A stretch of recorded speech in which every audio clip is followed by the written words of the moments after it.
तुमच्या घरातही म्हणजे निवेदिता मॅम सुद्धा घरही सांभाळत होत्या आणि आता मालिकाही तितक्या जोमाने करतायत आणि निर्माता सुद्धा आहे त्या मालिकेच्या. तर काय एक सांगाल तिच्याबद्दल तर किती बोलू आणि काय बोलू हेच मला महत्त्वाचं वाटतं. कारण ती दरवेळेस ती सपोर्ट, तिचं नेचरच तसं आहे, सपोर्ट करणे लोकांना, ह्याच्याशिवाय ती दुसरं काहीच करत नाही. काम पण करते ती तेवढ्या त्यांनी. कोणाचं कोण दुःखात असेल किंवा कुठं अडचणीत असेल तर पहिल्यांदा धावत जाणार ती.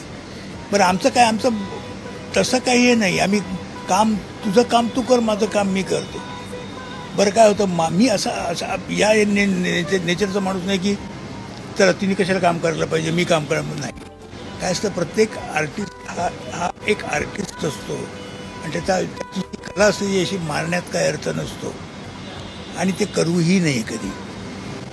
तर मला नेहमीच माझा तिला सपोर्ट राहिलेला आहे सतत. आणि माझं बाबतीत म्हणाल तर, तिच्या बाबतीत जर म्हणाल तर तिचा मला सपोर्ट असा आहे की ती संबंध माझं घर सांभाळते.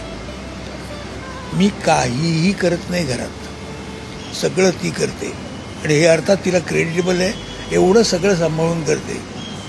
तर ते हे जाणणं हे सगळ्यात महत्त्वाचं आहे की काय करतो ह्या माणूस आणि काय आपण काय करायला पाहिजे, स्वतःचा स्टँड काय असायला पाहिजे.